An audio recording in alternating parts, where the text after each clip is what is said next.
भजन प्रेमियों, सज्जनों, आज का विषय बड़ा ही रहस्यमय और उतना ही आवश्यक भी। हम सब जीवन में कभी न कभी पाप करी बैठते हैं, कभी जानकर, कभी अनजाने में। पर जब किसी जीव का भाग्य बदलने लगता है, जब उसका अंतःकरण शुद्ध होने लगता है, जब वो भगवत पथ की ओर मुड़ता है, तो उसके जीवन में कुछ अजीब संकेत आने लगते हैं। और ये संकेत क्या होते हैं? ये संकेत इस बात के प्रमाण होते हैं कि अब उसके सारे पाप नष्ट होने लगे हैं। हाँ बच्चा, जब पाप नष्ट होते हैं तो केवल सुख नहीं मिलता, बल्कि पहले दुख आते हैं, आएंगे ही, और यही साधारण मनुष्य घबरा जाता है। अब मैं तुम्हें वो संकेत बताता हूं जो किसी के जीवन में तभी आते हैं जब भगवान उसकी सफाई शुरू करते हैं। पहला संकेत, निकट के लोग विरोध करने लगते हैं। जी हां, जैसे ही कोई व्यक्ति भक्ति पथ पर आता है, उसके अपने ही लोग उसका उपहास करने लगते हैं। तू संत बन गया है क्या? हर समय मंदिर, हर समय भजन। ये विरोध कोई सामान्य बात नहीं। ये बताता है कि तुम्हारे भीतर जो पुराने संस्कार हैं, उनकी जड़ें हिल रही हैं। दूसरा संकेत, अचानक दुखों की बाढ़ आ जाती है। तुमने किसी का बुरा नहीं किया, फिर भी लोग तुम्हें गलत ठहराने लगते हैं। तुमने किसी का धन नहीं छीना, फिर भी आर्थिक संकट आ जाता है। बेटा, ये सब तेरे पापों की अंतिम किस्तें हैं। जैसे कोई कर्ज चुकाते समय आखिरी भारी किस्त आती है, वैसे ही जब पाप पूरी तरह जलने को होते हैं तो उनका अंतिम ज्वाला बहुत तीव्र होती है। तीसरा संकेत, मन बार बार भजन में लगना चाहता है, पर व्याकुलता बढ़ती है। तू जप कर रहा है, लेकिन मन चैन नहीं लेने देता। तू प्रवचन सुनता है, लेकिन भीतर कुछ बेचैनी रहती है। समझ लेना, तेरे पुराने पाप तड़प रहे हैं। वो चाहते हैं तू फिर उसी कीचड़ में लौट जाए, पर तू डटा रहे, बस डटा रहे। और जब तू डट जाएगा, एक दिन ऐसा आएगा कि वो सारी बेचैनी, वो सारी पीड़ा सब शांत हो जाएगी।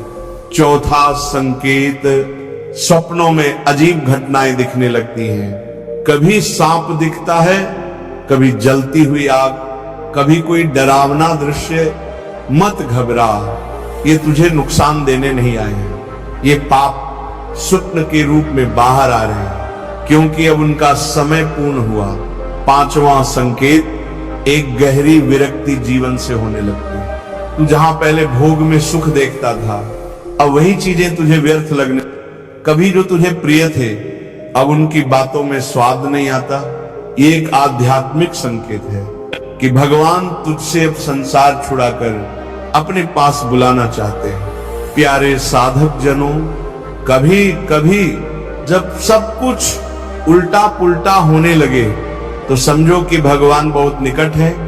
जैसे जब सूर्य उगने वाला होता है तो अंधकार गहरा हो जाता है, वैसे ही जब आत्मा का कल्याण होने वाला होता है तो पहले पापों की आंधी आती है, लेकिन जो टिक गया, जो डगमगाया नहीं, उसके लिए भगवत कृपा का दरवाजा खुल जाता है। अब प्रश्न ये है, इन संकेतों के आने पर हमें क्या करना चाहिए? पहली बात, विचलित मत होना, ये सब सामान्य है। दूसरी बात, हर दिन नियम से नाम जप करना है। जिसे तुम साधारण नाम समझते हो, वही नाम पापों को भस्म करता है।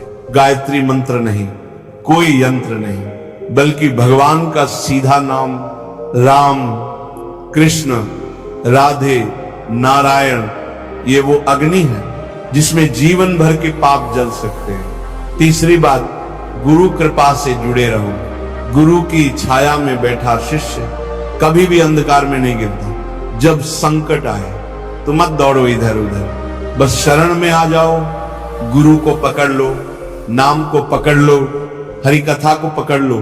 भक्तों, पापों का जलना सुखद नहीं होता, पर आवश्यक होता है, क्योंकि बिना पापों के विनाश के प्रभु दर्शन संभव नहीं। जैसे बिना मैल उतारे कपड़ा शुद्ध नहीं होता, वैसे ही बिना पापों के जले आत्मा निर्मल नहीं होती। इसलिए अगर तुम्हारे जीवन में ये संकेत आने लगे हैं तो आनंद मनाओ, मत घबराओ, मत रुक जाओ। समझो भगवान तुम्हारे निकट है।